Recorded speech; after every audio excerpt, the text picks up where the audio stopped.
मी स्वप्नाली. तुम्ही बघत आहात आपले बदलापूर. बदलापूर शहरातील 9 वर्षाचा जितेश गडगे यांनी आयडियल बुद्धिबळ स्पर्धेमध्ये 3रा क्रमांक पटकावलेला आहे आणि बदलापूर शहराचं नाव उंचावलेलं आहे. अर्थात अगदी बरोबर ऐकत आहात. तुम्ही सुद्धा जर तुमच्या मुलांच्या उज्ज्वल भवितव्याची काळजी करत असाल तर आजचा हा व्हिडिओ त्यांना आवर्जून दाखवा.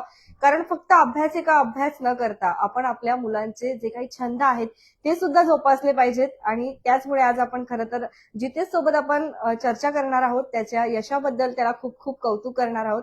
आणि त्याचं हे जे काही यश आहे ना ते फक्त त्याचंच नसून त्याचे आई वडील, त्याचे गुरुजी असतील, त्याचे कोचेस असतील, या सर्वांचा त्याच्यामध्ये समावेश आहे. आयडियल बुद्धिबळ स्पर्धा याच्यामध्ये तो 3रा आलाय. या व्यतिरिक्त त्याला अनेक असे मेडल्स मिळालेले आहेत. 200+ ट्रॉफी आहे, 100+ मेडल्स आहे आणि भरपूर अनलिमिटेड सर्टिफिकेट्स आहे. आणि फक्त 9 वर्षाचा बदलापूर शहरामध्ये राहत असलेला. यापूर्वी सुद्धा आपण जितेशला बघितलं होतं. त्याचे अनेक व्हिडिओज व्हायरल झाले होते ज्याच्यामध्ये तो कॅल्क्युलेटर पेक्षाही फास्ट काउंटिंग करायचा. तर हे तुम्ही बघितलं असेल. आज त्याच्याशी थेट आपण संवाद साधूया. सर्वप्रथम तुझं खूप खूप कौतुक. खूप खूप छान वाटतंय तुझ्याशी बोलून सुद्धा. तुला कसं वाटतंय आज? मला आज खूप प्राऊड वाटते कारण की माझे मम्मी तेजस जितेंद्र गडगे आणि माझे पप्पा जितेंद्र भरत गडगे हे मला खूप फायनान्शियल सपोर्ट करतात. आणि मम्मी माझं रोज हे म्हणजे मला अभ्यास सुद्धा आवडतं आणि खूप मला ऍक्टिव्हिटीज आवडतात. मी फक्त हे सांगतो की जर तुम्ही आवडीने काय पण केलं तर तुम्हाला सहज यश भेटू शकतं. तुला आता सध्या 3रा नंबर आलाय तुझा आयडियल बुद्धिबळ स्पर्धेमध्ये. त्याबद्दल आम्हाला काय माहिती देशील? कशी स्पर्धा होती? कुठे पार पडली? ती आता स्पर्धा होती दादरला. तिथे खूप सारे माणसं आले आणि तिथे खूप टफ प्लेयर्स पण होते. मग त्यातनं मी 3rd रँकवर आलो आणि जे खूप टफ प्लेअर होतं त्याला मी तिथे हरवलं सुद्धा.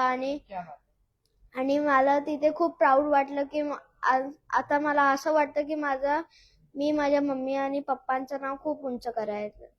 किती उंच करायचंय? काय बनायचंय? जेवढं तुम्ही विचार करतात त्याच्यापेक्षा जास्त. क्या बात आहे. खूप छान. म्हणजे त्याची जी लेवल आहे ना, थिंकिंग प्रोसेस जी आहे ती खूप छान आहे आणि आपल्या प्रत्येक प्रश्नाला अगदी मस्तपैकी तो उत्तर देतोय. तर तुमच्या लहान मुलांना आधी घेऊन या आणि ही मुलाखत त्यांना तुम्ही नक्कीच दाखवा. तुला बुद्धिबळाची आधीपासूनच आवड होती का?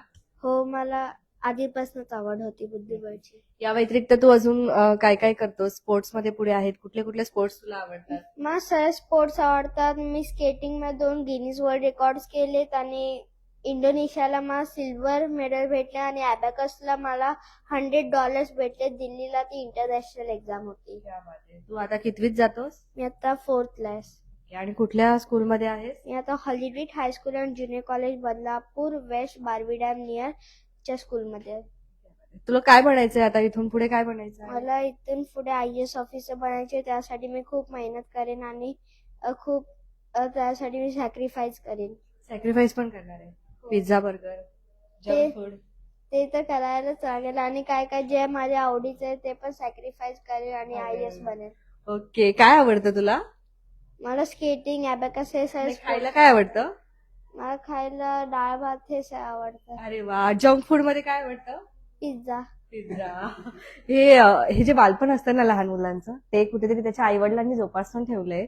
आणि त्याला अभ्यास एका अभ्यास न देता त्याचे अदर ज्या काही ऍक्टिव्हिटीज आहेत त्याला त्याची पॉवर बनवतात. म्हणजे आपण त्यांनी सांगितलं स्केटिंग मध्येही तो पुढे आहे. त्यानंतर तो बुद्धिबळ मध्ये सुद्धा आपल्याला पुढे पाहायला मिळतोय. अजून काय आवडतं तुला स्पोर्ट्स मध्ये?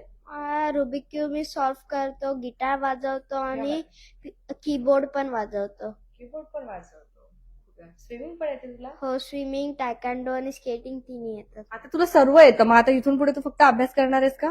अभ्यास आणि अदर ऍक्टिव्हिटीज पण करणार आहे. म्हणजे ज्या ऍक्टिव्हिटीज आपण पूर्ण आयुष्यात निघून जातं एखाद्याचं एकाच क्षेत्रामध्ये करिअर करता. कोणी फक्त स्विमिंग तर स्विमिंग. तो हा 9 वर्षाचा असताना याला सर्व काही येतं. काही विचारलं तर त्याला सर्व काही माहिती असतं. इव्हन जीके त्याचं एकदम स्ट्रॉंग आहे. त्याच्या आई वडिलांनी सुद्धा आपल्याला सांगितलं. खरोखर अशाच फ्युचरची सध्या बदलापूरला आणि संपूर्ण महाराष्ट्राला, भारताला गरज आहे.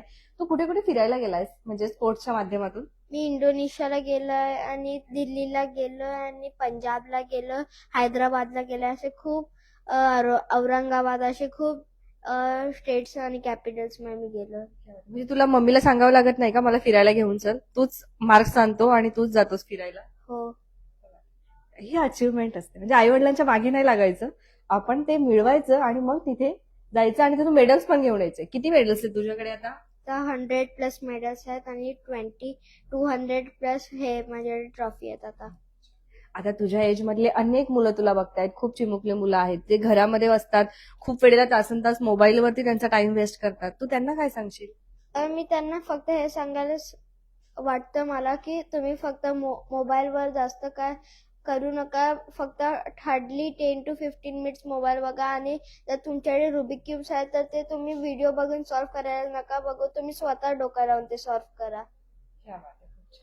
तू एवढा सुंदर ट्रेन झालायस, याच्या मागे जास्त क्रेडिट कोणाला देतो? मम्मी, पप्पा की अजून कोणी? मी दोघांना क्रेडिट देतो कारण की माझे पप्पा मला फायनान्शियली सपोर्ट करतात आणि मम्मी मला पण फायनान्शियली सपोर्ट करतात. आणि जास्त मारतं कोण तुला? मारतच नाही. दोघी पण नाही मारत? नाही. पक्का एक पण नाही? नाही. क्या बात आहे, खूप छान, खूप गोड आहे हा आणि मस्त बोलतोय एकदम, आणि एकदम सिन्सिअर आहे. तुमच्याही काही प्रतिक्रिया असतील नक्कीच होते, आणि त्याचं असंच प्रोत्साहन आपल्याला द्यायचंय त्याला, असं त्याला पाठिंबा द्यायचा आहे. कारण खूप वेळेला असं होतं की या एजमध्ये मुलांना एक चांगलं मार्गदर्शन अपेक्षित असतं, आणि ते मार्गदर्शन कुठेतरी त्याचे आई वडील सुद्धा देत आहेत, त्याचमुळे होते. तुमच्या काही प्रतिक्रिया असतील नक्कीच होत्या. काय बोलायचं तुला अजून? सांगायचं काही? तुला कसं वाटतंय आज न्यूजवर येऊन? मला खूप चांगलं वाटतंय की आज माझा इथे सत्कार होतोय आणि हे छान. सगळं. मस्त, बरोबर आठवण केली. त्याचा सत्कार करूया आपण. छान. तर एक छोटीशी फ्रेम तुला आमच्यातर्फे, आपले बदलापूर, आमचे संपादक ऍडव्होकेट मनोज वैद्य सर यांच्यातर्फे छोटासा सन्मान. थँक्यू. तर बदलापूरकरांना, तुम्हाला आजचा हा व्हिडिओ कसा वाटला नक्कीच सांगा. आपण सगळेच जे काही आपल्या बदलापूर मधले छोटे चिमुकले आहेत तेच आपल्या देशाचं भवितव्य आहे, आणि त्यांना एक पाठिंबा देण्यासाठी, एक प्रोत्साहन देण्यासाठी त्याचं खूप खूप कौतुक करा. याचे एवढे मेडल्स आहेत, एवढ्या ट्रॉफीज आहेत, आणि तो प्रत्येक क्षेत्रात पुढे आहे. तर आम्ही त्याच्या आईला विचारलं की नेमकं सुरुवात कुठून करायची. ते बोलतात, मॅडम तुम्ही त्याला कुठलाही प्रश्न विचारा, तर आपण त्याची एक छान मुलाखत सुद्धा नक्कीच घेऊया. पण तुमच्या लहान मुलांना हे नक्कीच दाखवा, कारण आजकाल मुलं तासन तास, एक एक 2-2 तास त्यांचा वेळ जो आहे तो मोबाईलवर घालवतात. तसं न करता आपल्या मुलांच्या उज्ज्वल भवितव्यासाठी आपला थोडासा वेळ त्यांना आपण द्यायला पाहिजे. धन्यवाद. बघत राहा आपले बदलापूर.